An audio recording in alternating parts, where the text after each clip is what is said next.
पुणी आज कमिला सुना दर जदि आपण मैंने उभय सुना और रूपा किणा प्लान करुवे आपण आसीगला खुशी खबर केते टंका ह्रास होला नुआ दर केते रही जहाँ आम भिडियो जाना जदि आपण मैंने किणा जाऊे से टଙ୍କା किणी पारे जाना पूर्व भिडियो को लाइक करूँ सब्सक्राइब करनथिले एबे सब्सक्राइब करी पाखर थिबा घंटी चिन्ह को दबाई दिंतु।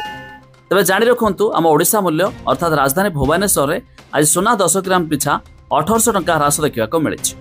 तेबे शुद्ध सुना 24 कैरेट दाम रे 10 ग्राम प्रति जहाँकि प्योर गोल्ड रो दाम रही 1,02,600 टंका। सेहीपरि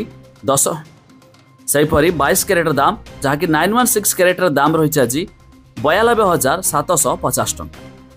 ता छड़ा MCX अर्थात मुंबई मल्टी कमोडिटी एक्सचेंज रे आज भी सुना दाम रे आंशिक मात्रा रे ह्रास घटी।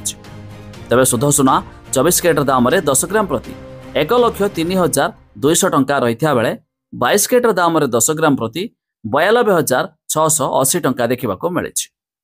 ता छड़ा दिल्ली रो सरफा बाजार रे आज सुना 10 ग्राम पिछा 1200 टंका ह्रास देखा मिली।